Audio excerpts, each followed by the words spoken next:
Imagine you're sitting in front of your computer screen, seeing your name on public records, and next to it, the date of your death, the date you were still alive.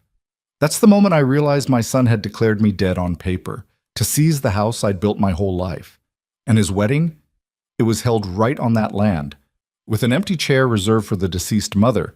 But I'm not dead, and I'm going to walk into that wedding, like and comment the city you're viewing from, so I know how far my story has come. Stay tuned, because this story doesn't end there. I want to tell you something about the morning. Everything changed, because I've thought about it so many times since then that the memory has worn thin at the edges, like a photograph handled too many times. It was a Tuesday, ordinary in every way that mattered. The coffee was too hot. The newspaper was still rolled in its plastic sleeve on the front porch. My reading glasses had slid to the end of my nose, the way they always do when I've been staring at a screen too long. I was 70 years old. I want you to understand what that means. Not the number, but what sits inside it. 70 years of waking up, working, grieving, rebuilding. 31 years of raising a child who I loved more than I knew how to say out loud.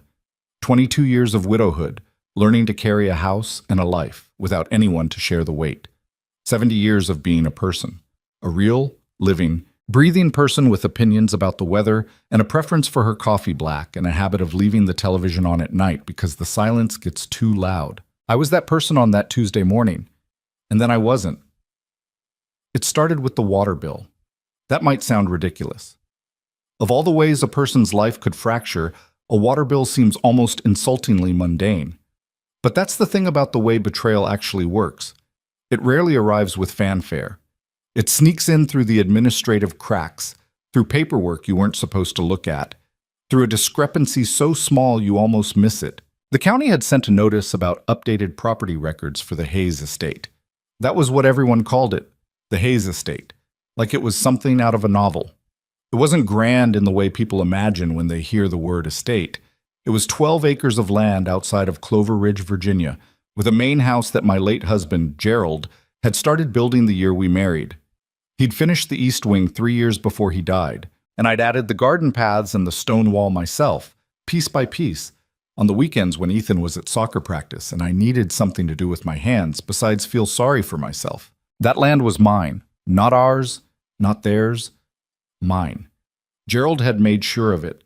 His name had been on everything until the day he sat across from our attorney and signed it all into my name alone, because he said, "Margaret, I want you to never have to fight for what's yours." He said that to me. I can still hear the particular way he pronounced my name, like it had weight. The notice said the property had been transferred. I read that sentence 3 times. Then I took off my glasses, cleaned them with the hem of my shirt, something I do when I need a moment to think, and put them back on. Transferred. I called the county assessor's office. The woman who answered was polite in that exhausted government employee way, like she was reading from a script designed to diffuse senior citizens. She told me the transfer had been processed 8 months ago. She said the new owner of record was listed as Ethan Gerald Hayes. "That's my son," I said. "Yes, ma'am." "He's not supposed to own that property. That property is mine." A pause. The particular kind of pause that means the person on the other end of the line knows something you don't, and they're deciding how much of it to hand over. "Ma'am, the transfer was authorized with supporting documentation. Are you aware of the circumstances listed in the filing?" "What circumstances?" Another pause. Longer this time. "The filing lists the transfer as part of estate settlement proceedings. It references a..." She stopped. I heard her click through something on her computer. "A death certificate, filed under your name." I sat very still. "I'm sorry," I said. "Under whose name?" "Margaret Ann Hayes, date of birth matching your records." "Ma'am, the filing states that you..." "I'm Margaret Ann Hayes," I said, "and I am sitting in my kitchen. I am alive. I am on the phone with you right now." The silence that followed was the longest of my life. I didn't cry. I want to be clear about that because I think people expect a certain kind of story. The weeping grandmother, the trembling hands, the collapse onto the kitchen floor. That's not what happened. What happened was something colder, something that moved through me like water finding the lowest point in a room. I hung up the phone. I sat at my kitchen table for 11 minutes. I know because I watched the clock on the microwave the whole time, the way you stare at something ordinary when the world has just tilted sideways. And then I opened my laptop and I went looking. It took me less than an hour to find the wedding website. Ethan Gerald Hayes and Claire Marie Bennett, September 14th, the Hayes Estate, Clover Ridge, Virginia. I scrolled through it the way you move through a dream, slowly, with that suspended feeling like the ground beneath you has turned soft. There were engagement photos. Ethan in a linen shirt, Claire in a sundress, both of them laughing with the ease of people who have never been afraid of being photographed. There were details about the venue, the caterers, a registry at 3 different department stores, and then there was the memorial page. I almost missed it. It was tucked between the RSVP section and the travel accommodations. A soft gray banner with a thin black border. In loving memory, it said. And then my name, Margaret Ann Hayes. A photograph I recognized. It was from Ethan's college graduation 15 years ago. I was wearing the green dress Gerald always liked. I was smiling. Beneath the photo, a few lines of text. About what a devoted mother I had been. About how much I was missed. About how deeply my memory would be honored on this special day. There was a note about an empty chair that would be reserved for me at the ceremony, with white roses placed upon it in my honor. I was sitting 300 miles away, alive, looking at my own memorial. I don't have the right word for what that does to a person. Grief doesn't cover it, because grief assumes loss. Anger doesn't cover it either, because anger assumes surprise. What I felt was something that didn't have a clean name, a kind of gutting recognition, like watching a door you thought was locked swing open into a room you'd hoped would stay sealed. My son had killed me on paper. He had taken my land, forged my death, and built a wedding on top of my grave. And he had put flowers on the chair. I called Ethan that evening. I'd spent the afternoon going back through what documents I could access from home, bank records, property filings, anything I could pull up online. And the picture that assembled itself was not the picture of a mistake. Mistakes have a certain jagged quality. They look unfinished. This looked finished, deliberate, sealed. The phone rang 4 times, then his voicemail. "You've reached Ethan Hayes. Leave a message." That voice. I had heard that voice say mama for the first time in a hospital room 31 years ago. A small, furious announcement that he had arrived. I had heard it crack at Gerald's funeral, heard it go deep with adolescence, heard it become the voice of a man I thought I knew. "Ethan," I said, "it's your mother, who is, as it turns out, still alive. I think you and I need to talk." I hung up. He didn't call back. The next morning, I drove to see Patricia Weller, who had been my attorney for estate planning matters for over a decade. Patricia is a small woman with sharp eyes and a way of holding her pen that suggests she is always about to sign something consequential. I sat in her office with the printouts I'd made, the county assessor's notice, the wedding website, the memorial page, and I spread them across her desk without saying anything, and I watched her read them. Patricia is not a dramatic person. She doesn't reach for expressions when a neutral face will do. But when she got to the memorial page, something crossed her face that I hadn't seen there before. "Margaret," she said carefully, "I need to ask you a direct question." "Ask it." "Did you ever, at any point, perhaps during an illness or a period of confusion, sign any documents that you didn't fully review?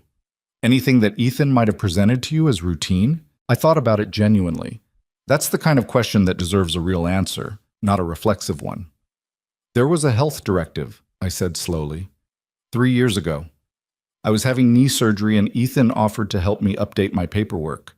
I signed a durable power of attorney so he could manage things if there were complications. Patricia's expression didn't change, but something behind her eyes did. "Did you review the document before you signed it?" "He brought it to the hospital the morning of the surgery.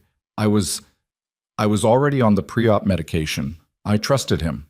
I paused. I didn't read it carefully.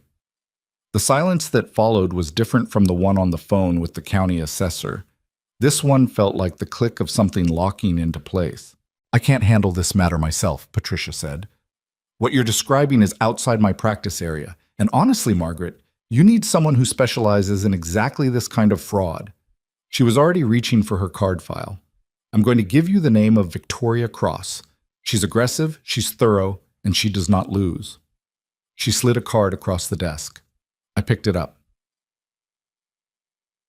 Victoria Cross occupied a corner office on the 7th floor of a building downtown that smelled like wood polish and quiet money.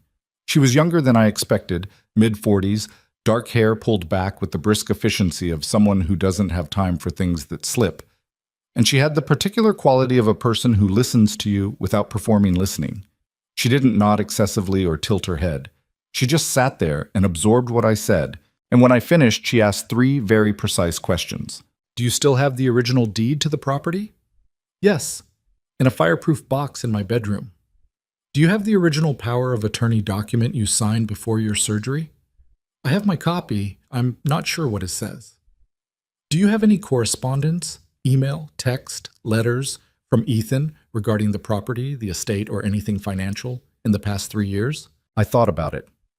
Some emails. He asked me about the property taxes a couple of years ago. Said he wanted to help manage things. I told him I had it handled. Victoria Cross wrote something on the yellow legal pad in front of her. Then she set down her pen and looked at me directly. Mrs. Hayes, I've handled 11 cases involving elder financial fraud in the past 2 years alone. What you're describing has a very recognizable shape. The timing, the method, the use of a power of attorney document signed under circumstances that compromised your capacity, this wasn't improvised. Someone planned this, possibly for years. My son planned this, I said. That appears to be the case. Yes. I'd said it out loud to Patricia. I'd thought it 100 times since Tuesday. But something about hearing a lawyer confirm it in her matter-of-fact voice made it settle into me differently. Not harder, just more real. What can we do? I asked. Quite a bit, she said, and reached for her pen again. The weeks that followed had a texture I wasn't prepared for. I had expected the investigative process to feel like action, like forward momentum. Instead, it felt like archaeology. Victoria and her paralegal, a focused young man named James, dug through layers of documents, and with each layer they turned up something worse than what was beneath it. The death certificate was the first discovery. It had been filed in a county 2 states away, with a fraudulent physician's signature and a certificate number that traced back to a registration office with loose oversight. It was, Victoria told me, a sophisticated forgery, not something done on a home printer. Someone had paid for it. People don't pay for professional-grade forged death certificates on impulse, she said during one of our meetings at her office. This was an investment. Whoever did this expected a significant return. The estate, I said. The estate. At current appraisal, that property is worth approximately $2.3 million. The land alone accounts for most of that. She slid a page across to me. Ethan also used the false death certificate to file for a life insurance payout. I stared at the number on the page. I had a life insurance policy, I said. I took it out when Gerald died. It was supposed to go to Ethan someday. Eventually. Not now, correct. He filed the claim 14 months ago. The insurance company paid out. She paused. We'll be filing to recover that as well. I put the paper down. I pressed my palms flat on the table because they had started to shake. Not from grief, but from the sheer mechanical enormity of what I was looking at. This wasn't an impulsive act. This wasn't a son who made a terrible mistake in a moment of desperation. This was a blueprint, a plan executed across years, across state lines, across documents and institutions and legal systems, all built around one foundational lie, that I was gone, that I had ceased to exist. Victoria, I said, is there anything that suggests he knew the wedding was on the estate when he did all this? She looked at me steadily. The estate transfer was finalized 4 months before the wedding venue was booked. The venue booking used Ethan's name as the property owner. So yes, the timeline is consistent with the property being specifically acquired for this purpose. My own land. He had stolen my land so he could get married on it. I thought about the empty chair with the white roses. I thought about the green dress in the photograph. When is the wedding? I asked. September 14th, she said. I looked at her. That's 6 weeks away. Something shifted at the corner of her mouth. Not quite a smile. The professional equivalent of one. Yes, she said. It is. I should tell you about Claire Bennett because it matters. I had never met her. Ethan had mentioned her briefly, in the way he mentioned most things about his personal life, in the form of the minimum necessary information. She was a financial analyst. They'd been together for almost 2 years. He'd mentioned once, in a phone call I was already half checked out of, that she came from a family with money, that her parents had a place on the coast somewhere. I Googled her after I got home from Victoria's office. She was 34. She had a LinkedIn profile with a professional headshot and a long list of credentials. Her Instagram was mostly restaurants and travel photos, the kind of carefully curated life that looks effortless because the effort is hidden. In one photo, she was standing in front of what was clearly the main house of the Hayes estate, my house, with her arm around Ethan, squinting into the sun, laughing at something off camera. The caption said, "Can't wait to make this home." I stared at that for a long time. Here is the thing I kept coming back to, the question that caught in me like a splinter. Did she know? Had Ethan told her what he'd done? Had she stood next to him while he built this lie, while he filed the paperwork, while he ordered the professional forgery? Or had he lied to her too? I didn't know. And I decided for the time being that not knowing was okay. Because the answer to that question didn't change what I needed to do. It just changed how I would feel about her afterward. The hardest part wasn't the legal work. Victoria handled that with the systematic precision of someone dismantling a structure she'd seen before. She knew which bolts to loosen first, which walls were load-bearing, which records to subpoena. The hard part was the waiting. I went back to my house in Richmond. I cooked dinner. I watched television. I called my friend Rosalind on Sundays, the way I always had, and I told her some of what was happening. Not all of it, not yet, because saying all of it out loud felt like it would make it too real too fast. Rosalind is 81 and has the particular wisdom of someone who has outlived 3 husbands and 2 serious diagnoses, and when I told her that my son had filed a death certificate in my name, she was quiet for a moment, and then she said, "Baby, what does that lawyer of yours need you to do?" "Right now, just wait." "Then wait," she said. "But while you're waiting, don't you dare shrink yourself." I've thought about that a lot. Don't you dare shrink yourself. Because that's what they'd counted on, wasn't it?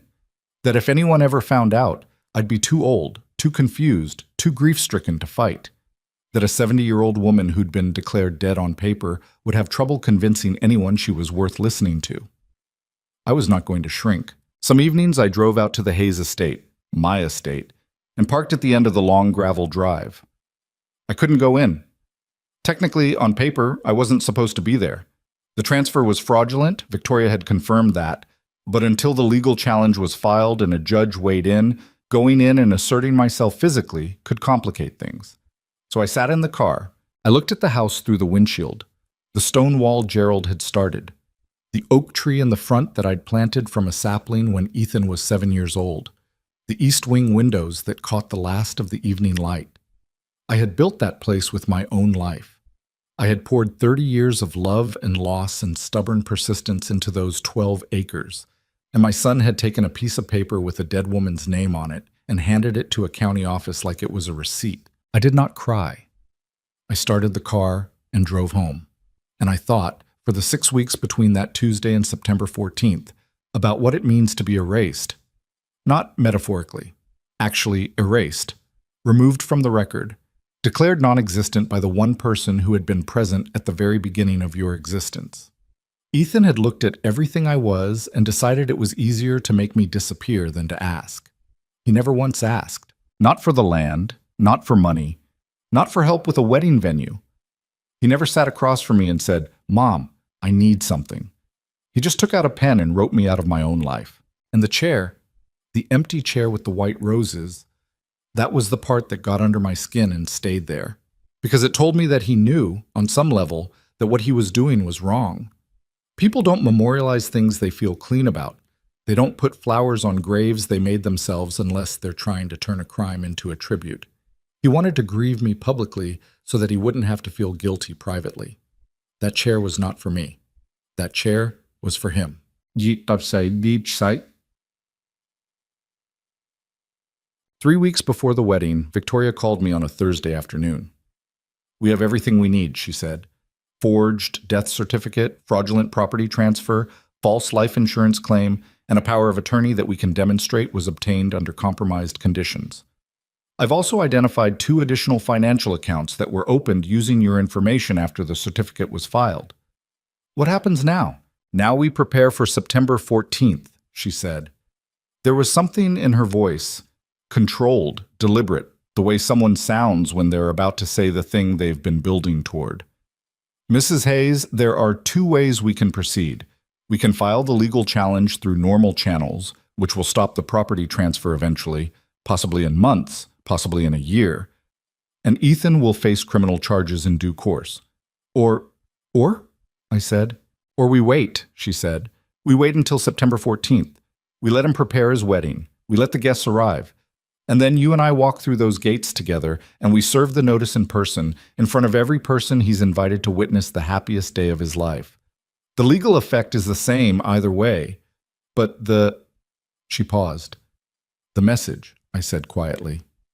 Yes, she said. The message is different. I looked out my kitchen window at the neighbor's yard, at the ordinary Tuesday afternoon light falling on ordinary grass. I'm not doing it for revenge, I said. And I meant that. I want to be honest with you about that because I think it matters. It would be easy to say I wanted him humiliated. It would be easy to say I wanted to watch his face go white in front of 100 guests. Part of me did want that. I won't pretend I'm more gracious than I am.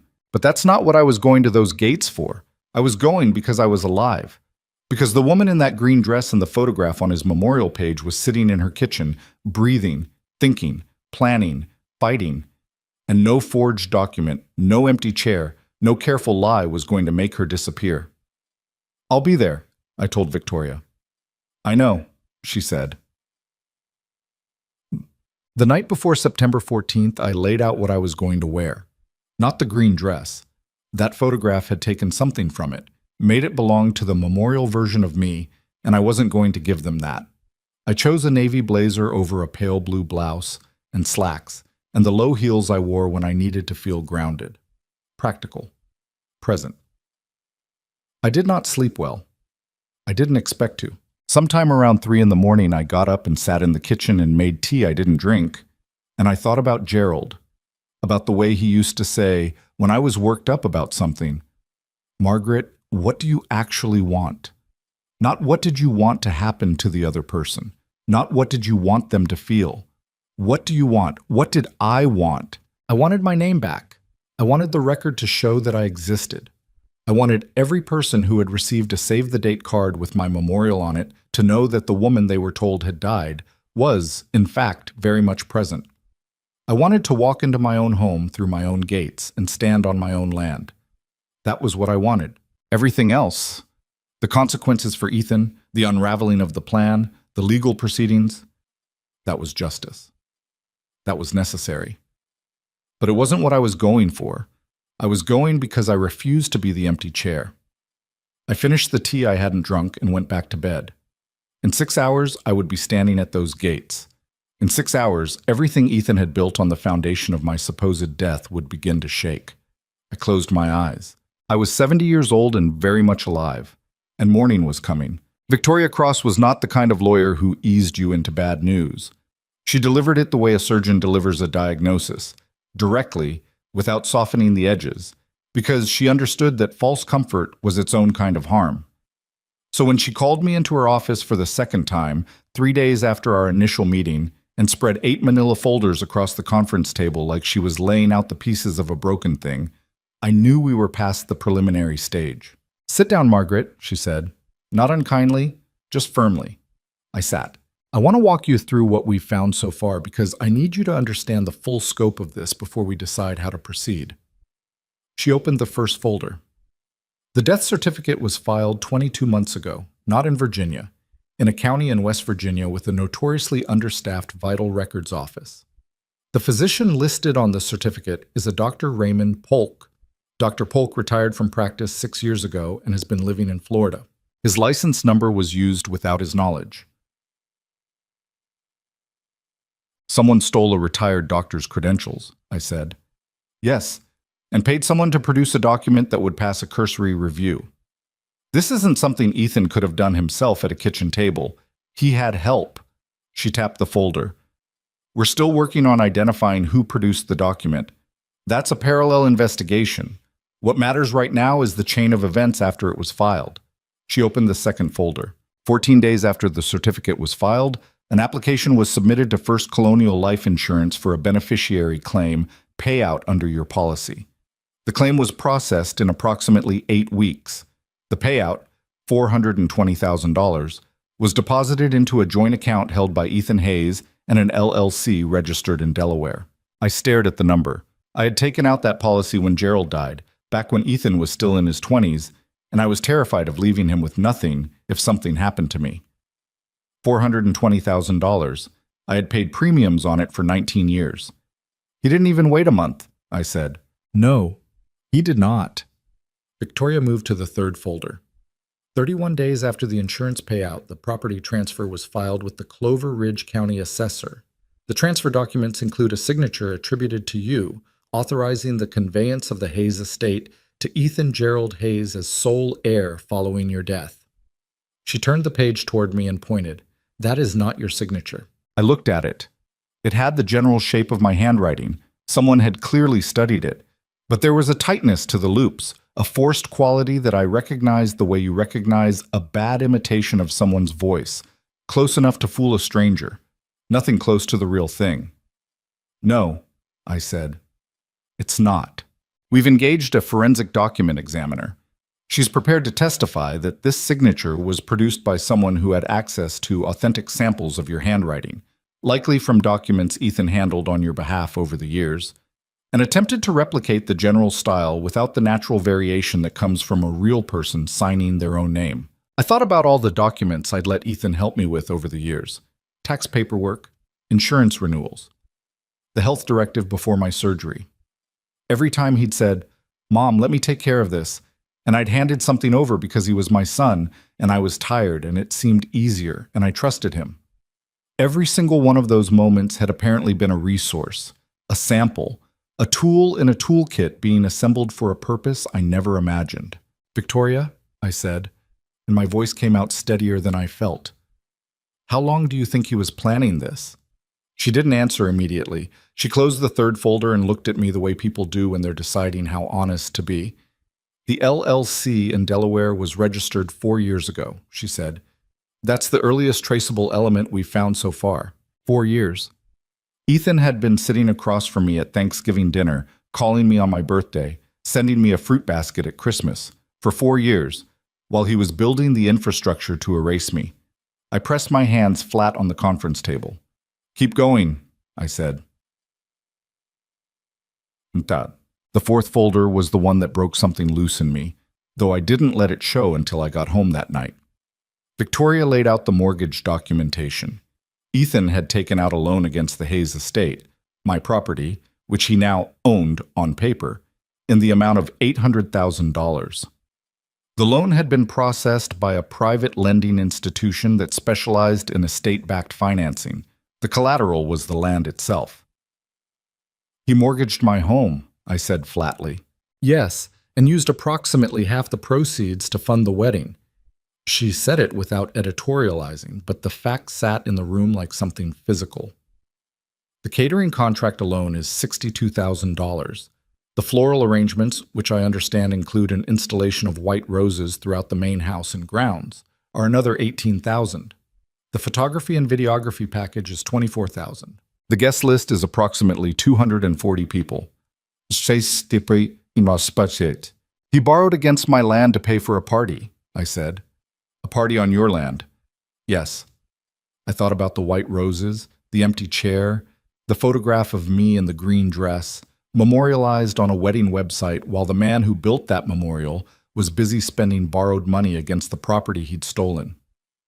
"Is there anything left?" I asked. "Financially, after the loan. He has the insurance payout minus what he spent. We're still accounting for all of it, but the picture is not... He hasn't been careful with the money, Margaret. He spent it the way people spend money they didn't earn. That landed differently than I expected. Not because it surprised me. By that point, very little could have, but because it told me something about his psychology. He hadn't been grinding and careful and strategic in the spending the way he'd been in the planning. He'd planned with a surgeon's precision, and then spent like someone celebrating, like someone who had already won. What about Claire? I asked. What do we know about what she knows? Victoria had anticipated this question. We found no direct evidence that Claire Bennett was involved in the legal fraud. Her name doesn't appear on the fraudulent documents. However, she paused. The estate has been used as their shared residence for the past 7 months. She's been living in your house, Margaret. Whether or not she understood the full nature of how Ethan obtained it is a question we can't answer yet. 7 months. Claire Bennett had been cooking in my kitchen, sleeping in that house, walking Gerald's land for 7 months.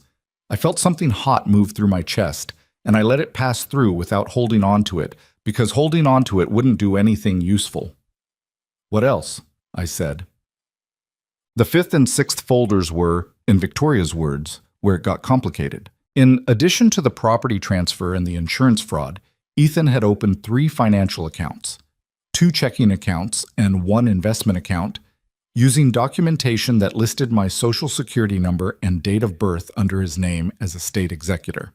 The accounts had processed a combined total of over $200,000 in transactions in the 18 months since the fraudulent death certificate was filed. He's been operating as your executor, I said, without a will naming him as such, without a court appointment, and without you being deceased, Victoria said, which means everything he's done in that capacity is fraudulent. Every transaction, every account, every document signed under that authority, all of it has to be unwound. Can it be? Most of it. The insurance payout is recoverable. The property transfer is reversible. I'm confident of that. The mortgage is more complicated because the lending institution acted in good faith, so there will be a legal process there. But Margaret, she leaned forward slightly. I want to be direct with you. Ethan is facing potential criminal exposure here that goes well beyond civil fraud. We're talking about identity theft, filing false government documents, insurance fraud, and potentially wire fraud given the interstate nature of some of these transactions. When we go to the authorities, and we will, this becomes a criminal matter as well as a civil one. I sat with that. My son. Criminal charges? Prison? Possibly. I'm not going to tell you I felt nothing. I'm not going to perform a toughness I didn't entirely feel. There was something, not grief exactly, not the grief you feel for a person you've lost, but something adjacent to it. The grief for the person you thought you had, the one you'd been loving for 31 years under what turned out to be a fundamental misapprehension. Because here's what I kept running up against. I did not know my son. I thought I did. I had spent 31 years building a picture of who Ethan was, his humor, his stubbornness, the way he'd cried at Gerald's funeral, the way he used to call me every Sunday night until about 3 years ago when the calls became less frequent and I told myself he was just busy, just building his life, just the way adult children get. And all of that picture was real to me. I had experienced it. I had lived it, but it was built on top of something I never saw. Victoria, I said, is there any possibility, any at all, that someone coerced him into this? That he was being manipulated or pressured by someone else? She considered this carefully, and I appreciated that she didn't dismiss it instantly. It's possible, she said. The involvement of a third party in producing the fraudulent death certificate suggests he didn't act entirely alone. But the timeline, the 4-year-old LLC, the sustained deception, the specific targeting of your assets, this shows sustained intent. Even if someone helped him, he was a willing participant, a central one. I nodded. Then let's build the strongest case we can, I said. What nobody tells you about uncovering a betrayal this large is how much of the work is administrative. I had imagined, somewhere in the back of my mind where the dramatic version of life plays out, that the discovery would come with music, with a climactic scene, with something cinematic. Instead, it came with spreadsheets, with subpoenaed bank records printed in 8-point font, with a forensic accountant named Dennis who wore reading glasses on a chain around his neck and spoke in the careful monotone of a man who had learned that financial devastation is easier to process when delivered in the flattest possible register. Dennis came to Victoria's office twice a week for 3 weeks, and I sat in on most of those meetings. I learned more about the structure of my own financial life during that period than I had known before. which accounts were in which institutions, which assets were titled in which ways, which of the small decisions I'd made over decades had left openings that a determined person could find. "You were not careless," Victoria said to me during one of these sessions when I was sitting with the particular expression of someone who is silently blaming themselves. "Ethan had access to your information for decades. He knew your social security number. He had copies of your signature. He understood your estate planning because you trusted him with it. You didn't fail to protect yourself. He breached a trust that you were correct to give him." I heard her. I didn't entirely believe her yet, but I heard her. There were moments during those 3 weeks that I will not pretend were dignified. I drove past the Hayes estate twice more, parking at the end of the drive the way I had before. On the second visit, I saw lights in the upper windows, the guest suite where Gerald used to keep his books. And I sat there looking at those lights for a long time, thinking about Claire Bennett somewhere inside, living the life that had been built on a lie about me. I wondered if she ever thought about the empty chair. I wondered if she'd put it on the website herself, or if Ethan had done it. I wondered if she'd chosen the white roses. On the third week, I did something impulsive, which is not my habit. I called Ethan again. I don't know exactly what I was expecting. A confrontation, maybe. Some version of the truth, even just the sound of his voice, to see if I could detect in it something that told me he knew what he'd done. He answered this time. There was a pause, 2, 3 seconds, before he spoke, and in that pause, I heard something that I can only describe as recalibration, the sound of a person shifting gears. "Mom," he said, "I've been meaning to call you back." "Have you?" I said. "I know you got some confusing paperwork. There's an explanation for all of it. There was a filing error, a clerical thing. I was going to get it sorted out. Ethan?" My voice was very quiet. "Stop." He stopped. "I know about the death certificate," I said. "I know about the property transfer. I know about the insurance payout. I know about the mortgage and the Delaware LLC and the accounts you opened with my social security number." I paused. "I know all of it." The silence that followed was the longest we'd ever shared. "Mom, I'm not calling to give you a chance to explain," I said. "I'm calling because I want you to hear my voice. I want you to know that I exist, that I am real, that whatever you put on that website, whatever you filed in whatever office, I am a living person, and I am not going to disappear because it's convenient for you. You don't understand the pressure I've been under." "Don't," I said. "Please don't do that. The estate was just sitting there. You weren't doing anything with it. You're 70 years old, and eventually I'll die," I said. "Yes, that's true. That's true of everyone. But I am not dead yet, Ethan, and that is not a decision you get to make for me. I was going to pay you back. I was going to—" "Stop talking," I said. He stopped. "I have a lawyer," I said. "A very good one. Whatever you're planning to do between now and September 14th, I'd encourage you to think carefully about it." That's all I called to say. I hung up. My hands were shaking, not from fear, from something more complicated than fear.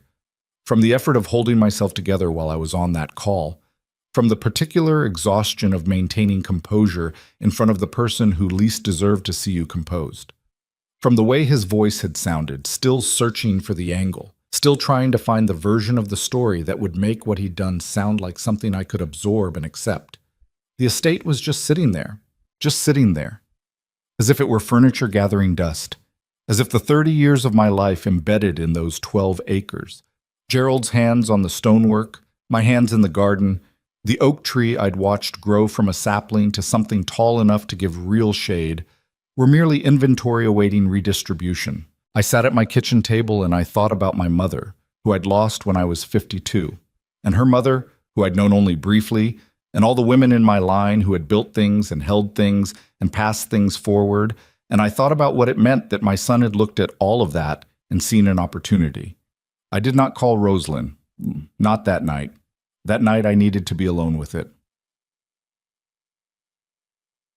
Victoria filed the preliminary injunction 2 weeks before the wedding. It was a legal document, dense and technical, but what it said in plain language was this: the property transfer was fraudulent, the death certificate was fraudulent, and until a court could review the full record, no further actions could be taken against the estate. It didn't immediately restore my legal ownership. That would take longer. But it froze everything. Ethan couldn't sell, couldn't borrow further, couldn't, technically, evict anyone or make changes to the property. It also, Victoria noted with clinical satisfaction, put the mortgage lender on notice that the collateral for their loan was subject to a fraud challenge. "He'll know we filed," she said. "This becomes a matter of public record." "Good," I said. "He may try to contact you again. He may become unpredictable. If he shows up in person, call me before you speak to him." "He won't show up," I said. I was certain of this in the way you can be certain of things you know by feel rather than logic.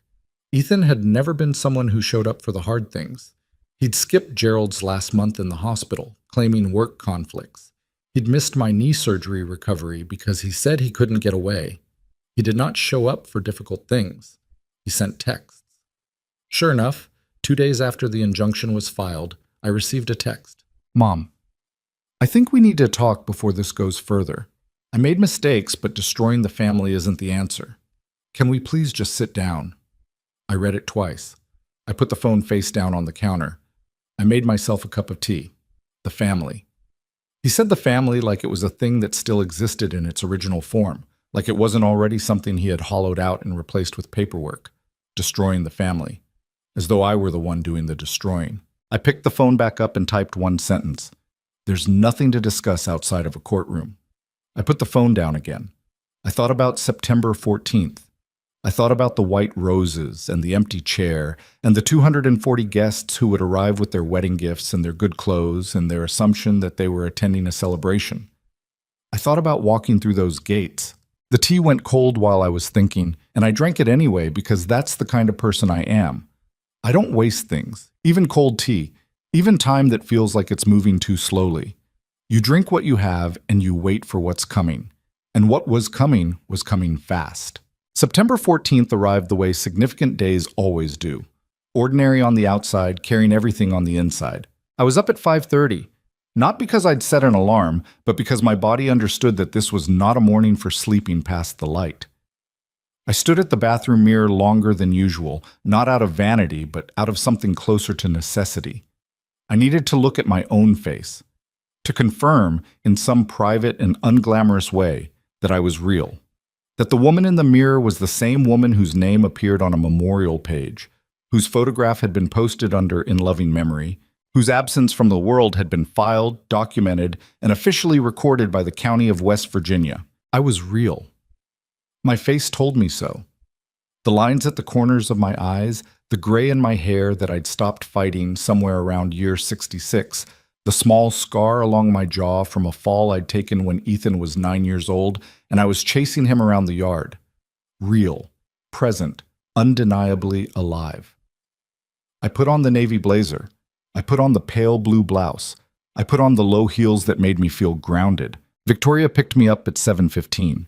She was wearing a charcoal blazer and carrying a document bag that I'd come to understand contained in organized and labeled folders the complete legal dismantling of everything my son had built. She looked at me when I got in the car and gave me the particular look she'd developed over the past 6 weeks, assessing, not unkind, the look of a person checking that the person next to them is genuinely ready and not just saying they are. "How are you?" she asked. "Ask me in 4 hours," I said. She nodded and pulled out of the driveway. We drove mostly in silence. Victoria was not a person who filled silences with noise, which was one of the things I'd come to appreciate about her. The drive to Clover Ridge was 40 minutes, and I spent most of it looking out the window at the Virginia countryside in early September, that particular quality of late summer light that is already carrying a hint of something ending, the trees not yet turning, but somehow quieter, as if they already know what's coming. James, Victoria's paralegal, was meeting us there. He'd driven out the night before and stayed at a motel in town, because Victoria had wanted someone on the ground early, someone who could observe the setup without drawing attention. He called at 7:45. "It's already busy out here," he said through the car speaker. "Catering trucks arrived at 6. Floral delivery finished around 7. There's a white tent set up on the east lawn, looks like for a reception, and they've got those little lanterns on stakes lining the whole front drive. About a dozen staff on the grounds. Ceremony is set up inside from what I can see through the front windows. Guest arrivals? Victoria asked. Not yet. But there are cars in the parking area that I think belong to the wedding party. Bridal party vehicles, that kind of thing. What about Ethan? His car is there. Black Range Rover parked at the side of the house. Victoria glanced at me. I looked straight ahead. We'll be there by 8:15, she said.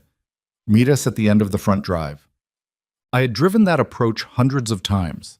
Thousands, maybe, over the 30 years we'd owned the property. The long gravel drive that curved gently to the left before the house came into full view. The oak tree on the right side was my oak tree, the one I'd planted when Ethan was 7, now tall enough that its canopy threw proper shade across the front lawn. The stone wall Gerald had built along the left border of the property, each stone placed by hand over 3 summers. I knew every feature of this approach, the way you know something you have loved without thinking about it, the way you know the sound of a door in your own house, the particular creak of a specific step. James was waiting at the end of the drive, hands in the pockets of his dark suit, watching the road. He fell into step beside Victoria when we got out of the car. Anything change? She asked. First guest car pulled in about 10 minutes ago. Older couple, dressed formally. They went around the back. I think there's a separate entrance set up for guest arrivals. He paused. I counted staff near the front entrance. There are 2 people at the door. Not security exactly. More like ushers. That's fine, Victoria said. She opened her document bag and checked something, confirming the order of the folders, I think, more out of habit than necessity. Then she looked at me. Margaret, you don't have to go all the way to the door if you don't want to. We can serve notice at the gate. Legally, it accomplishes the same thing. I looked at the house, at the oak tree, at Gerald's stone wall. I want to go to the door, I said. We walked up the drive. The ushers at the front entrance were young men in white shirts and dark ties, early 20s, the kind of hired help you get through a wedding coordination service. They had the slightly dazed look of people who had been briefed on a lot of tasks and weren't fully sure which one they were supposed to be doing at any given moment. One of them stepped forward as we approached, the professional smile already in place. Welcome. Are you guests of the... He stopped, because Victoria had opened her document bag and produced a legal notice, and held it out with the practiced ease of someone who has done this before and knows that the physicality of paper commands a certain kind of attention. My name is Victoria Cross. I'm an attorney representing Margaret Ann Hayes, the legal owner of this property. She said it clearly and without elevation, not performing, just stating. This is Margaret Hayes, she gestured to me. We're here to deliver notice to all parties currently on the premises. Is the property manager or event coordinator available? The young man's smile had not exactly vanished, but had transformed into something quite different. The expression of a person whose morning has just become significantly more complicated than advertised.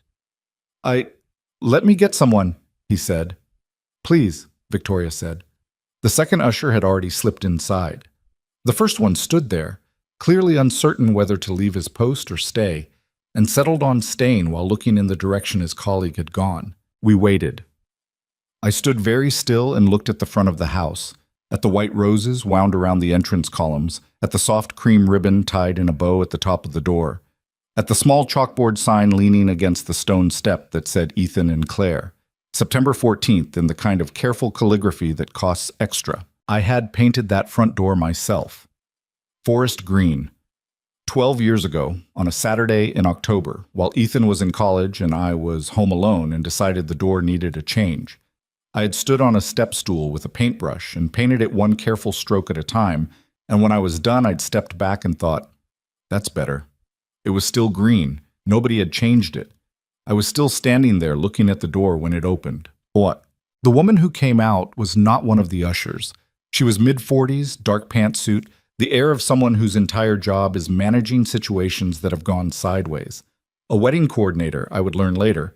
Her name was Patricia Sands, hired by Ethan and Claire's team at $1,800 a day to ensure the event ran without incident. She looked at the 3 of us with rapid professional assessment. Good morning. I'm the event coordinator for today's celebration. Is there something I can help you with? Yes, Victoria said, and handed her the first notice.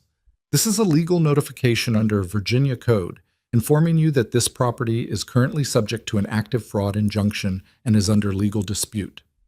The registered owner of this property is Margaret Ann Hayes, who is standing beside me.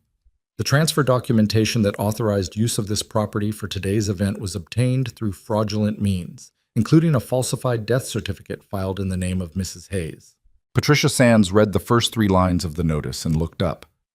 "I'm going to need to call—" "You're welcome to call whoever you need to call," Victoria said pleasantly, "but please be aware that this notice is being served regardless, and all parties present on the property are now legally on notice that the event being held here is subject to immediate legal challenge." "I need to speak with the groom," Patricia said. "That would be a good idea," Victoria said. "We'd like to speak with him as well." What happened in the next 11 minutes is something I have reconstructed many times, because I was present for all of it, and yet each time I recall it, different details surface. It is the nature of moments that are too large to hold all at once. You have to keep going back to them, turning them like objects in your hands, to understand their full shape. Patricia Sands went inside. We were not invited in, but we were not asked to leave. We stood on the front steps of my house, in the September morning light, while somewhere inside Ethan Gerald Hayes was being told that his mother was at the door. James positioned himself quietly to one side, as Victoria had instructed him, present, visible, but unobtrusive. Victoria stood with her document bag and her absolute composure, and I stood next to her and kept my breathing slow and even, the way you do when you know that the next few minutes are going to require everything you have. The door opened. I had not seen my son in person in 14 months. He had aged in those 14 months. Not dramatically. He was only 31, he hadn't gone gray, he wasn't stooped, but there was something around his eyes that hadn't been there before. A tightness. The particular look of a person who has been managing a significant secret and has not found it as easy as they expected. He was wearing his wedding suit. White shirt, no tie yet. The jacket was open. He looked like what he was. A man who had been interrupted in the middle of getting dressed for the most important day of his life by the arrival of someone he had declared dead. He stopped when he saw me. Just stopped. His hand on the doorframe, his eyes on my face, and the particular quality of his stillness was something I will not forget, because it wasn't surprise exactly. Somewhere beneath the shock was recognition. He had known, on some level, that this was a possibility. He had just hoped it wouldn't be today. "Mom," he said, came out strange, hollow in the middle, like a word that had been handled too many times and worn thin. "Ethan," I said. We looked at each other for a moment that lasted much longer than its clock time. "You need to leave," he said, and his voice had found something harder now, something that I recognized as the defensive register, the tone of a person who has decided that aggression is the only available strategy.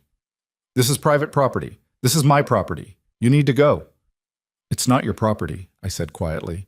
"The paperwork says—" "The paperwork is fraudulent, and you know that it is." I was not raising my voice. There was no need to. "Victoria is going to give you a copy of the injunction. We're serving notice to the venue coordinator, to any vendors on the property, and to you as the individual who filed fraudulent documents claiming ownership. You can call your own attorney. You should. You're doing this today," he said. The way he said today, it was an accusation. "On my wedding day. You chose today." "You chose today," I said.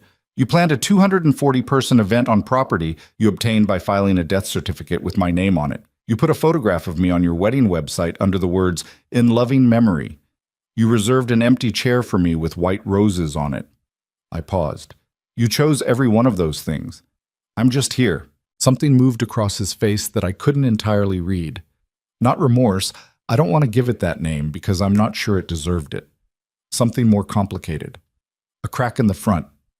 "Please don't do this to Claire," he said. "She doesn't have anything to do with—" "I have questions about that," I said, "but they're not what I'm here for." Victoria stepped forward smoothly, the way she always did when a conversation had reached its useful end, and handed Ethan the notice. He took it, which surprised me slightly. I half expected him to refuse it, but he took it and looked at it, and whatever color remained in his face when he opened the door was gone by the time he got to the second paragraph. The guests had been arriving during this exchange. I was aware of them, the way you're aware of peripheral things when your central focus is demanding everything. car doors, footsteps on gravel, the murmur of voices going around the side of the house toward what I assumed was the guest entrance. The wedding was scheduled to begin at 10. It was 8:47. And then the front door opened wider behind Ethan and Claire Bennett stepped out. She was in her wedding dress. Ivory, simple in its lines but clearly expensive, with a long train that someone had pinned up for the pre-ceremony preparations. Her hair was half done. Soft curls, not yet fully arranged. She was holding a champagne glass, which told me the bridal party had been having the kind of morning that requires something to hold on to. She was beautiful. I want to be honest about that because I have no reason to withhold it. She was a beautiful young woman in a wedding dress on the morning she thought she was getting married. She looked at me, and I watched the sequence of her understanding play out across her face in real time. The recognition, she had seen my photograph on the website after all, followed by the disorientation of seeing that photograph rendered in living form, followed by something that I can only describe as a rearrangement, the face of a person who is recalculating. She started. Margaret Hayes, I said. Yes. You're alive, she said. Not dramatically, just flatly, the way you say something when the information is too large for inflection. I am. She looked at Ethan. And that look, I've thought about it since, and what struck me was that it wasn't the look of someone who already knew. It was the look of someone who was, in that moment, understanding that a significant number of things she had been told were not true. Ethan, she said. Her voice had changed. She's alive. Claire, you told me she died 2 years ago. Her voice was very careful now. The carefulness of someone managing the distance between themselves and something they don't want to fully touch yet. You showed me the death certificate. You said, it's complicated, Ethan said. Don't, Claire said. One word. She said it the way I had said don't to him on the phone weeks earlier, with the same flat authority of a person who has heard enough to know that the next sentence is not going to help. She looked at me. How long? She asked. How long have you been alive? My entire life, I said. The certificate was forged approximately 22 months ago. The champagne glass in Claire's hand was shaking slightly. She set it down on the stone step beside her with a small, careful movement that told me she was working very hard to stay composed. The house, she said. She wasn't asking me. She was talking to herself or to the space between herself and Ethan. We've been living in her house. Claire, I can explain everything. In whose name is the mortgage? She asked. Sharp now. The financial analyst in her had cut through the emotional shock with the particular precision of someone who knows which questions matter. The $800,000, whose name is on that loan? Ethan didn't answer. Ethan. Her voice cracked on the second syllable. Not from grief, from the specific fracture of something structural. Is my name on that loan? Your credit was used for the application, he said. Quietly, looking at the ground. It was a joint application. I needed your credit profile to charge. Stop, she said. The silence that followed had a different quality from any of the silences that had come before it that morning. It was the silence of a second person realizing they had also been deceived, that the lie Ethan had built hadn't been contained to the document he'd filed in West Virginia. It had expanded. It had touched her too. She looked at me once more. Her expression was unreadable in the way that faces are when a person is feeling too many things at once for any single one to surface cleanly. Then she picked up her train and walked back inside without saying another word. What followed was not a single dramatic scene. It was a series of smaller ones unfolding over the next 90 minutes that together dismantled the morning piece by piece. Patricia Sands called the venue's legal representative, who instructed her to suspend all event activities pending review of the injunction. She made that call standing 15 feet from me, facing away, speaking in a low, urgent voice that still carried clearly in the morning air. I heard her say, "Yes, I understand. No, we can't proceed. Please advise." Victoria served notice on each vendor as they became available.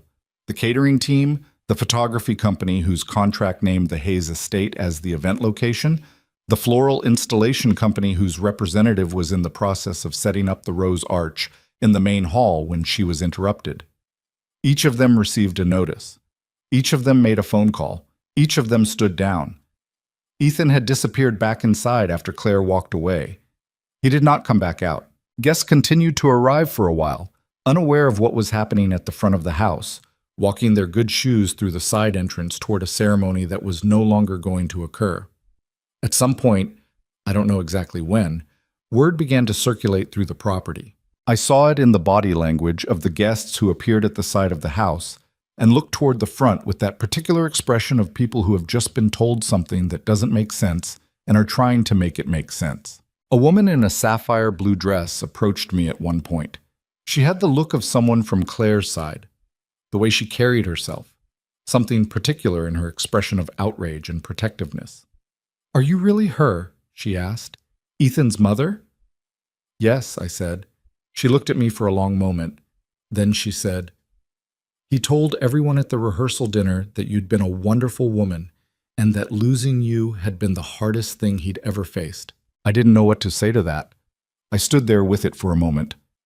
"He said that," I finally said, "about a person who was at home in Richmond watching the news." She shook her head slowly and walked away. The oak tree threw its September shadow across the front lawn. The white roses on the entrance columns stirred slightly in a breeze that moved through and was gone. Somewhere inside the house that Gerald had built and I had kept and Ethan had borrowed against and Claire had not fully understood she was living in, somewhere in there, 240 guests were receiving the news that the wedding was not happening. I stood on the front steps of my house. I was not triumphant. I want to be clear about that. I was not standing there feeling the clean satisfaction of a person who has won something. I was standing there feeling the weight of everything it had cost to arrive at this moment. The months of legal work, the sleepless nights, the cold tea, the drives to the end of the gravel road, the phone call where I'd listened to my son call what he'd done complicated. And underneath all of that weight was something quieter and harder to name. Grief. Real grief this time. Not for the property, not for the money, not even for the injustice. Grief for the version of Ethan that I had believed in for 31 years. The one who had said mama for the first time in a hospital room and looked at me like I was the answer to a question he hadn't known he was asking. That person existed. I had loved him. The love was real. What he had done with it was also real. Both things were true at the same time, and I was going to have to carry both of them. Victoria appeared at my elbow. "The coordinator has formally suspended the event. She's asking all guests to leave. Ethan's attorney has been contacted. He's apparently been on the phone with him for the last 40 minutes. "What happens now?" I asked. "Now we wait for his next move," she said, "which will tell us a great deal." I nodded. I looked at the house one more time, at the green door, at Gerald's stone wall, at the oak tree in the September light. "I'd like to go inside," I said. Victoria paused. "Legally, we're on solid ground." "I know," I said. "I just want to stand in my house." She considered it for a moment, then nodded. I walked through the green door. The inside of the house smelled the same. That was the first thing I noticed when I walked through the green door. And it stopped me for a moment in the entryway. That particular combination of old wood and the stone fireplace and something faintly like the lavender sachets I'd kept in the linen closet for 20 years. I don't know what I had expected. Something different, maybe. Something that matched the violation of what had been done to the place. But the house didn't know what had happened to it on paper. It just smelled like itself. The entry hall had been transformed for the wedding. White fabric draped along the staircase banister, wound with small cream flowers. Tall candle pillars on either side of the hallway mirror. A table near the wall with a guest book, a calligraphy pen resting in its holder, and a framed photograph of Ethan and Claire positioned at the center. I looked at that photograph for only a second. Then I looked away. The main sitting room, Gerald's sitting room, the one he'd designed with the bay window that faced east so the morning light would come in the way he liked, had been rearranged into a ceremony space. Chairs in rows, white ribbon on the aisle seats, a simple arch at the far end woven with those white roses that were suddenly everywhere in my house. A string quartet's equipment was set up near the window, instruments in their cases, the players presumably somewhere else on the property being told the news. I walked to the bay window and stood there. The east lawn below was where the reception tent had been set up. White canvas, round tables, centerpieces visible through the open tent flap from where I stood. Out there I could see guests beginning to move. The uncertain shuffling of 240 people who had dressed in their finest clothes and driven from wherever they'd come from, some of them long distances, and were now processing the information that the occasion no longer existed. Victoria came to stand beside me. His attorney arrived, she said quietly. He's in the library with Ethan. The library. That had been Gerald's room.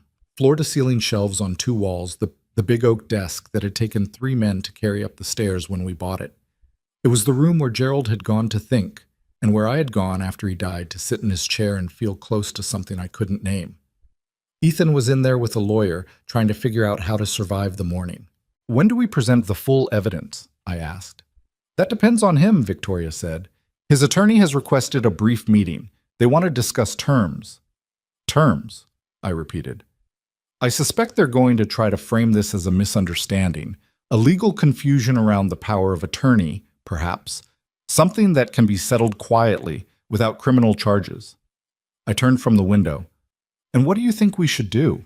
Victoria looked at me with the directness that I'd come to rely on. I think we should let them make their offer. And then I think we should go into that room with everything we have and put it on the table where everyone can see it. Everyone meaning some of the guests haven't left yet. A number of Claire's family members are still on the property. The coordinator is still here, as is the catering manager and 2 of the photographers. She paused. What happens in the next hour will determine how this story gets told. Not legally. Legally, we have this. But in terms of what Ethan is able to claim about himself going forward, that part is still being written. I understood what she was saying, and I thought about it genuinely. Whether what I wanted was a quiet resolution, documents signed in a back room, the whole thing processed and sealed and made as invisible as possible. I thought about the empty chair. I thought about the white roses placed upon it. I thought about 240 people who had received a wedding invitation with my memorial on the website, who had read my name under "in loving memory" and murmured something sympathetic to Ethan and thought nothing more of it. Let's go to the library, I said. Ethan's attorney was a man named Garrett Fuller, compact, gray-suited, with the slightly weathered look of someone who has spent a career managing the consequences of other people's decisions. He stood when we entered, which was a courtesy that Ethan did not replicate.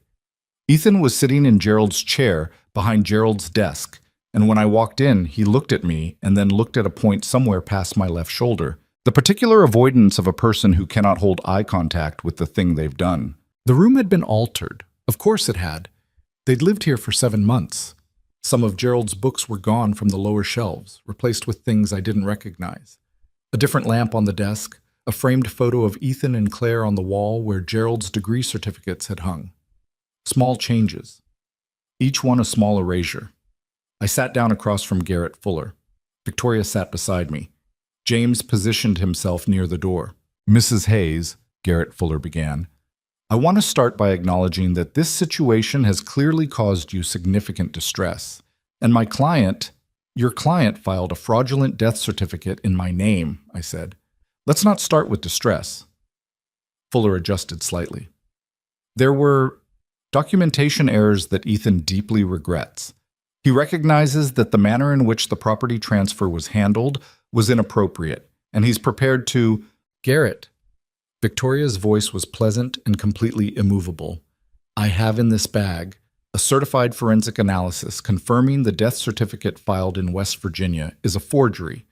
Documentation identifying the physician whose credentials were stolen, bank records tracing the insurance payout from First Colonial Life to an account in Ethan Hayes' name, mortgage documents showing an $800,000 loan secured against this property using forged ownership documentation, records of 3 financial accounts opened using Margaret Hayes' social security number, and a power of attorney analysis from a geriatric legal specialist confirming the document was obtained under conditions that legally compromised Mrs. Hayes' capacity to consent.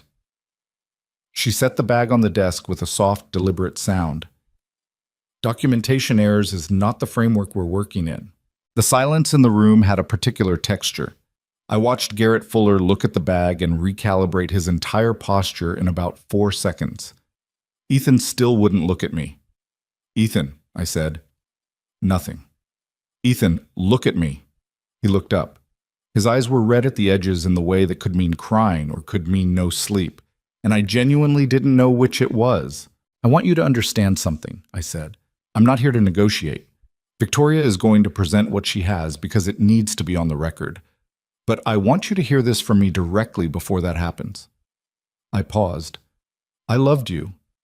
I have loved you since before you could understand what the word meant. I made every decision in your life with the belief that you were someone who was capable of being loved that way. I was not wrong about that, but I was wrong about you." He opened his mouth. "I'm not finished," I said. He closed it. "You didn't just steal my property. You didn't just take my money. You looked at the person who raised you, and you decided her life was an obstacle. You gave me a memorial because it was easier than asking. And I need you to sit with that, not for my benefit, but for yours.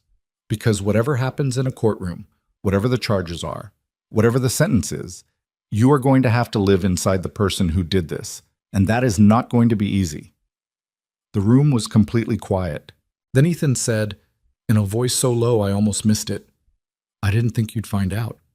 It was such a naked thing to say, so stripped of strategy. I looked at him and I felt, not forgiveness, not yet, maybe not ever, but something that recognized him. The boy who used to hide things and hope they wouldn't be found. He hadn't changed the fundamental pattern. He just applied it to something catastrophic. "I know you didn't," I said. Then I looked at Victoria and nodded. What Victoria presented in the next 40 minutes was not a performance. That's what I want to be clear about. It wasn't done for effect. It wasn't theater. It was simply the methodical laying out of what had been built and what it had cost. But the effect was real, because the truth assembled piece by piece has a weight that conclusions alone don't carry. You needed to see each document, each timeline entry, each account number, each signature comparison laid side by side, so the difference between my real hand and the imitation was visible even to someone without a forensic background. Garrett Fuller stopped trying to reframe it somewhere around the 20-minute mark. I watched him make the calculation, the slow settling of a professional assessing the gap between what his client had told him and what was actually sitting on the table. And he put his pen down and sat back in his chair with the particular exhaustion of a man who has just understood the full scope of his position. Ethan said nothing through most of it. He sat in Gerald's chair and looked at the documents as they were presented and said nothing. Once, about halfway through, he put his face in his hands. Not dramatically, just quietly. The gesture of a person who has run out of the energy required to maintain composure. At one point, the library door opened and Claire stepped in. She had changed out of the wedding dress. She was wearing jeans and a white shirt, her hair still half arranged from the morning, those careful curls listing to one side. She looked at the table, at the documents laid across it, at the forensic analysis with its side-by-side signature comparisons. She stood in the doorway and looked at it all for a long moment. "How much did you know?" she asked Ethan. Not angry, just direct.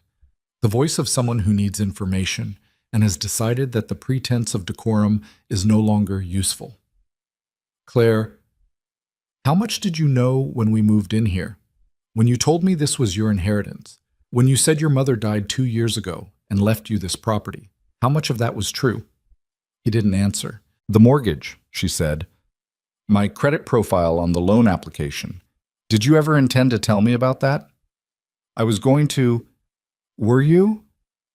She looked at him with an expression I recognized from somewhere in my own past. The specific look of a woman who is watching a version of a person dissolve and seeing for the first time what was underneath. "Ethan, I need you to tell me one true thing right now, just one." He looked at her for a long moment. Then he said, "I was scared of losing everything." "You didn't have everything to begin with," she said quietly. "It wasn't yours." She looked at me then. Something passed between us, not warmth exactly, not yet, but something like mutual recognition. The recognition of two people who had both been in different ways unmade by the same person's need to control a narrative. "Mrs. Hayes," she said, "I am sorry. I didn't know the truth of it. I want you to know that." "I believe you," I said. And I did. The look on her face when she'd stepped onto the front porch that morning, the specific quality of that rearrangement, was not the look of someone managing discovered guilt. It was the look of someone having their foundation pulled from under them. You can't fake that. Some things are too particular. She nodded. Then she left the room. Ethan watched her go. And in his face, watching that door close was something I'd needed to see. Not for satisfaction, but because I had needed confirmation that the consequences were landing somewhere real, that this was not something he could charm and maneuver his way out of. The door closed, and he sat there, and he looked, for the first time in this entire ordeal, like someone who understood the size of what he'd done. Garrett Fuller requested a short recess, which Victoria granted. He and Ethan spoke privately in the hallway while Victoria, James, and I remained in the library. Victoria organized her documents with her usual efficiency. James checked his phone. I sat in one of the side chairs and looked at the wall where Gerald's degree certificates had been. "What do you think he'll do?" I asked. "Fuller is a pragmatist," Victoria said. "He'll advise Ethan to cooperate. Full cooperation at this stage significantly affects the criminal sentencing conversation if Ethan is willing to demonstrate genuine acceptance of responsibility. Fighting this with what we have is not survivable legally. Fuller knows that. And the property? The transfer reversal is clean. The mortgage is the complicated part, but the lender's legal exposure is significant enough that they'll negotiate. I expect the loan to be voided and reissued correctly or negotiated with you as the property owner, whichever you prefer." She paused. "The insurance payout recovery is likely to take longer, but we'll get it." "And Ethan?" Victoria looked at me steadily. "That depends on what charges the DA decides to pursue and how Ethan responds to them. Identity theft, elder financial fraud, filing false government documents. These carry real prison time in Virginia. Cooperation matters." I sat with that. Prison. My son in prison because of what he'd done to me. I'm not going to tell you that I felt nothing about that. I felt something complicated and heavy and without a clean name. Because he had done this. He had constructed it carefully over 4 years and executed it with the assistance of at least one other criminal and taken everything he could reach. And he deserved the consequence. And he was still my son. Both things were true. I was never going to resolve them into something tidy. I just had to carry them both. Fuller came back in after 12 minutes. He sat down across from Victoria with the specific manner of a man presenting a white flag dressed up in professional language. "My client is prepared to sign a full admission of the fraudulent property transfer and cooperate with the reversal process immediately. He is also prepared to provide documentation identifying the individual he engaged to produce the falsified death certificate in exchange for the DA's consideration of his cooperation in any criminal proceedings." Victoria made a note. "We'll need that documentation today." "You'll have it, and Mrs. Hayes will need vacant possession of the property by end of business Friday." Fuller glanced at Ethan. Ethan was looking at the desk. "Agreed," Fuller said. "We'll also need a signed acknowledgement that the insurance claim was filed fraudulently and that Ethan Hayes consents to recovery proceedings." Another pause. Another glance. "Agreed." I watched my son agree to dismantle, piece by piece, everything he had built at my expense. He didn't look up during most of it. His pen moved when Fuller pushed documents in front of him, and he signed where he was told to sign. And his hand on the pen looked tired in the way that hands look when the person attached to them is finished fighting. When it was done, Garrett Fuller gathered his copies and stood. Ethan stood too. He looked across the desk at me one more time, and this time he held eye contact. "I'm sorry, Mom," he said. I looked at him for a long moment. "I know you are," I said. "I'm not sure yet what that means." He nodded slowly. Then he walked out of the library, out of the house, and I heard the front door, my green front door, open and close behind him. The guests were mostly gone by early afternoon. The catering team had begun the quiet work of dismantling their setup, loading equipment back into trucks with the efficient melancholy of professionals accustomed to events that end badly. The white roses on the entrance columns had begun to turn at their edges in the September heat, that early browning that roses do when they've been cut too long and the water runs out. Patricia Sands, the wedding coordinator, found me on the east lawn near the tent as her team began folding tables. She stopped beside me with the expression of someone who wants to say something but isn't sure how to frame it. "In 15 years of doing this," she said finally, "I've never had an event go like this." "No," I said, I don't imagine you have. For what it's worth, she hesitated. The property is beautiful. Whoever tended this land cared about it. My husband started it, I said. I kept it going. She nodded and moved on. I walked to the oak tree. I put my hand on its bark the way I had when it was barely taller than I was, and I'd just planted it and wasn't sure it would take. It was solid under my hand. Real and old and completely indifferent to everything that had happened around it that morning. Victoria found me there. Claire has arranged to retrieve her personal belongings by tomorrow, she said. Her family has a place she can go. She's retained her own attorney. To pursue Ethan? Possibly. That's her business. She paused. Margaret, you should know, the guests who were present this morning. Word is going to travel. That's unavoidable. I know. How do you feel about that? I thought about it honestly, the way the question deserved. How did I feel about 240 people carrying the story of this morning away with them? To dinner tables and phone calls, and the particular conversations people have when something too dramatic to keep to themselves has happened to someone they know peripherally. I feel like the truth is going somewhere it needs to go, I said. I feel like for 22 months, a lie existed in the world with my name on it. And now the truth has the same amount of space. I paused. That's not nothing. Victoria looked at the oak tree, then at me. No, she said. It's not nothing at all. The afternoon light was moving across the east lawn, shifting the shadows of the tent poles, touching the tops of the roses that would need to be taken down and thrown away because the occasion they'd been brought here for no longer existed. My house was behind me, its green door still visible from where I stood. Gerald's stone wall ran along the left border of the property, solid and unchanged. I was standing on my land. I was standing on it as myself, not as a document, not as a memorial, not as an empty chair with flowers placed upon it by a man who had needed to grieve a version of me that was easier than the real one. As myself. There was still so much ahead. The legal proceedings, the insurance recovery, the mortgage, the criminal investigation, the name that would need to be formally restored in every record where it had been replaced, the quiet, grinding administrative work of proving to institution after institution that I existed, that I had always existed, that the record of my death was a fiction. None of that was going to be fast or clean. But Ethan had signed the papers.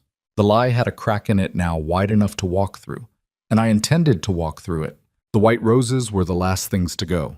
The catering crew had packed up their trucks by 4 o'clock on September 14th. The string quartet had loaded their instruments and driven away without ever playing a single note. The tent on the east lawn came down in under an hour.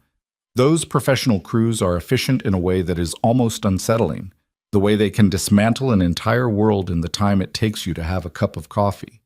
By 5 in the afternoon, the east lawn looked like itself again, just grass, just the long shadow of the oak tree moving slowly across it as the sun dropped. But the roses on the entrance column stayed up that first night, because nobody had been specifically assigned to remove them, and the coordinator's team had left, and I wasn't about to do it myself in the dark. So I slept in my house, in my own bed, which they had replaced with something newer, and I slept on it anyway because I was too tired to care. And in the morning I looked out the front window and the roses were still there, browning at the edges now, petals beginning to loosen. I took them down myself. It took about 20 minutes.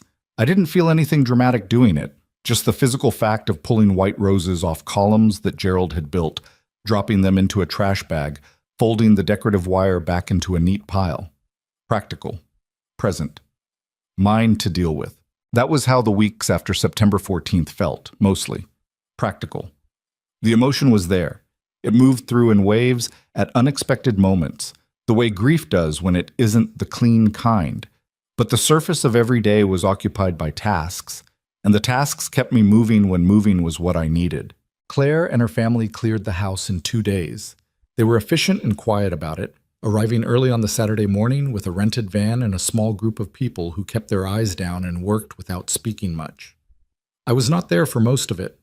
Victoria advised that I stay away during the move-out to avoid any confrontations that could complicate the legal timeline, and I agreed, though it cost me something to stay away from my own house while strangers walked through it.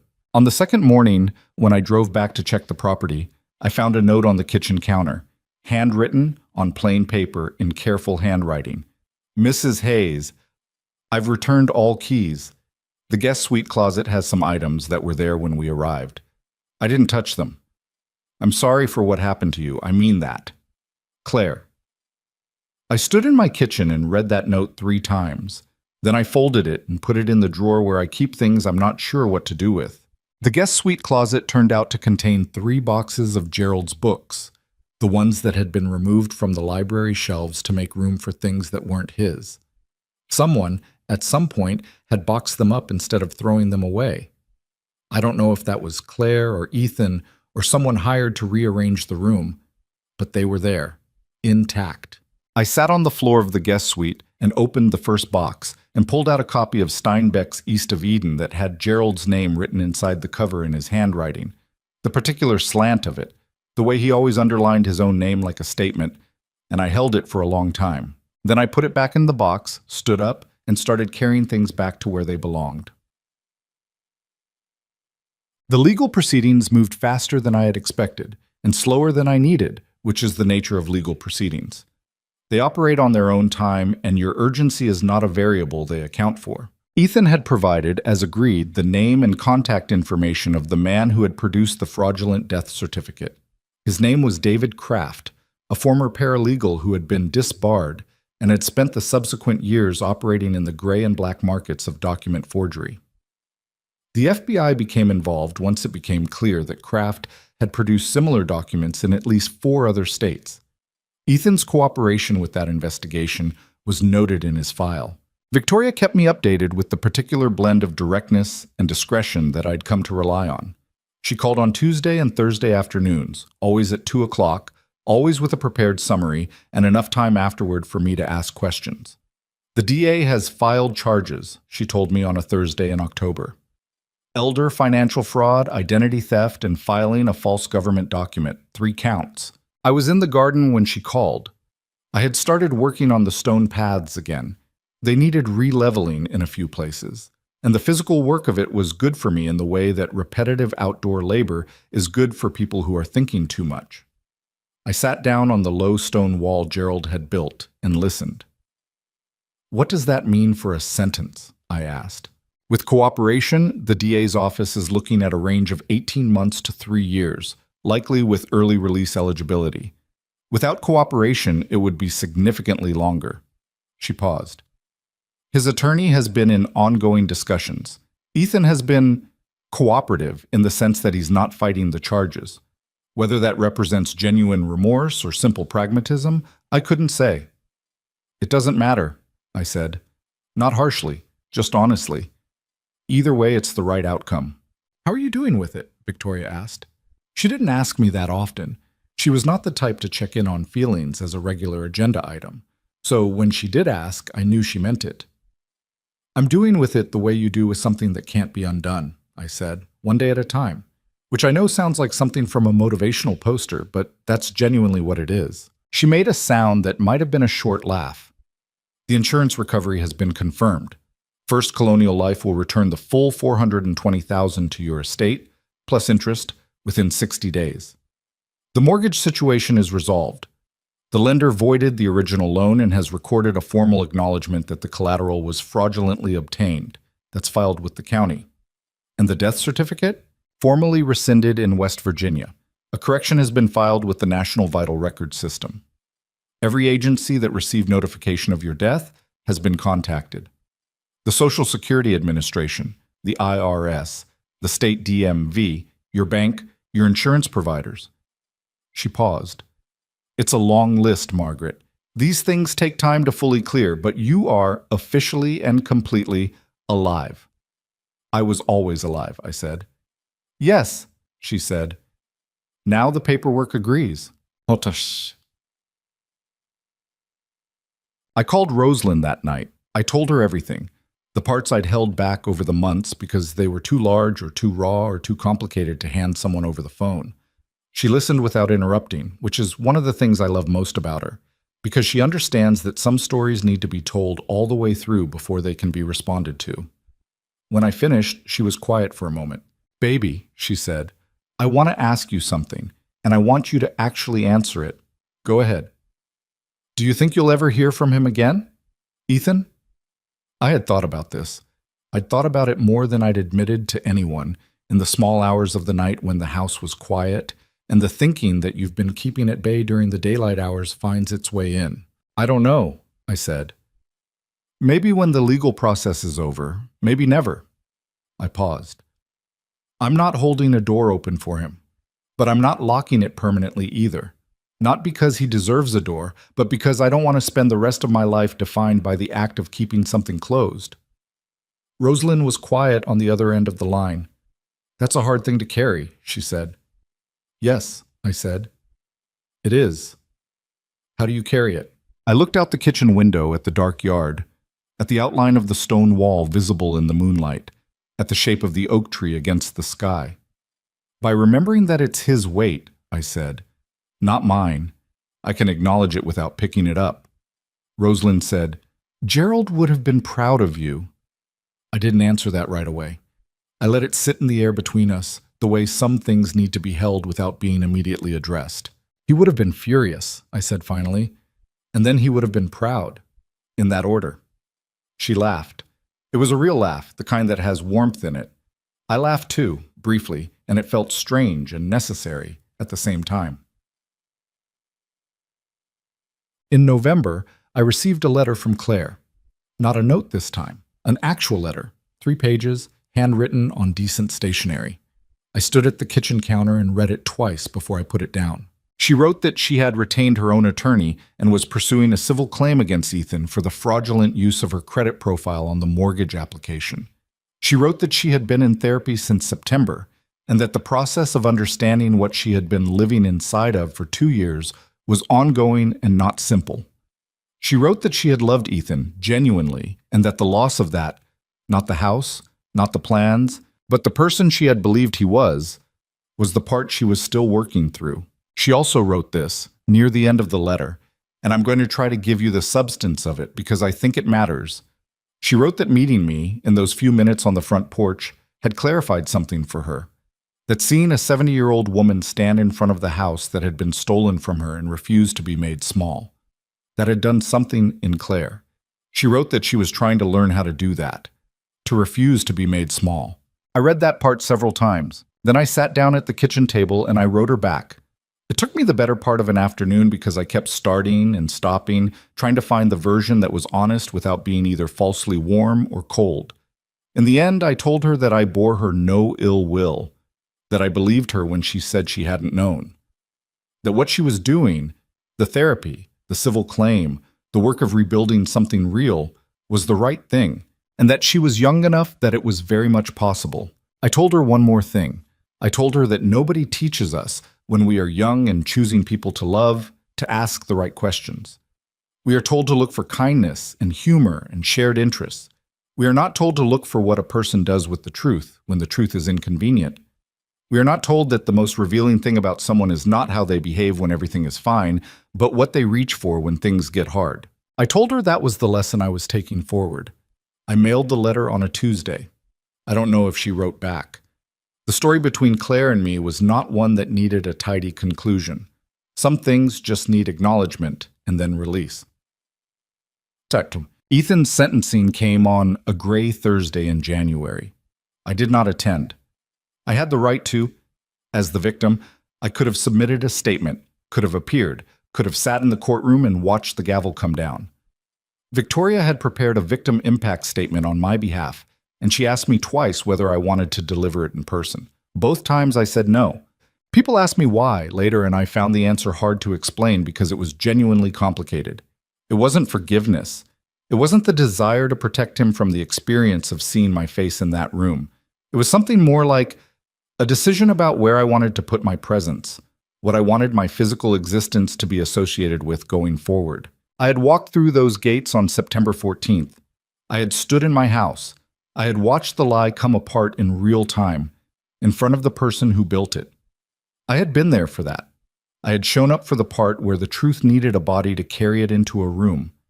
The sentencing was the consequence phase, and consequences were not something I needed to witness to believe in.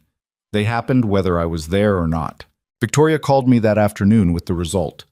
2 years, with eligibility for supervised release after 14 months given his cooperation. She told me in her straightforward way, asked if I had questions, and when I said I didn't, she said she would send the final case summary by mail. I thanked her. Then I sat with it. 2 years. 14 months, possibly. My son, in a facility somewhere, with his phone and his Range Rover and his borrowed money all gone, with the infrastructure of the life he'd built on top of my supposed death completely dismantled. I thought about what those months would be for him, whether they would produce anything real, any genuine reckoning, or whether they would just produce the performance of one, the version of remorse that is calibrated for supervised release eligibility. I didn't know. I might never know. And I had to be okay with not knowing. Spring came to the Hayes estate the way it always had, quietly, incrementally, the kind of change that happens so slowly you only notice it when you're suddenly standing in something that is clearly different from what it was a month ago. The east lawn greened up. The garden paths needed weeding. I started on the stone wall in the section near the old gate where 2 stones had settled crooked over the winter. I was crouched there one morning in April, working a stone back into level, when I became aware of how much I was enjoying it. Not in a grand or revelatory way, just the simple physical fact of it. My hands in the work, the dirt under my fingernails, the solid, unambiguous reality of stone that could be leveled if you were patient about it.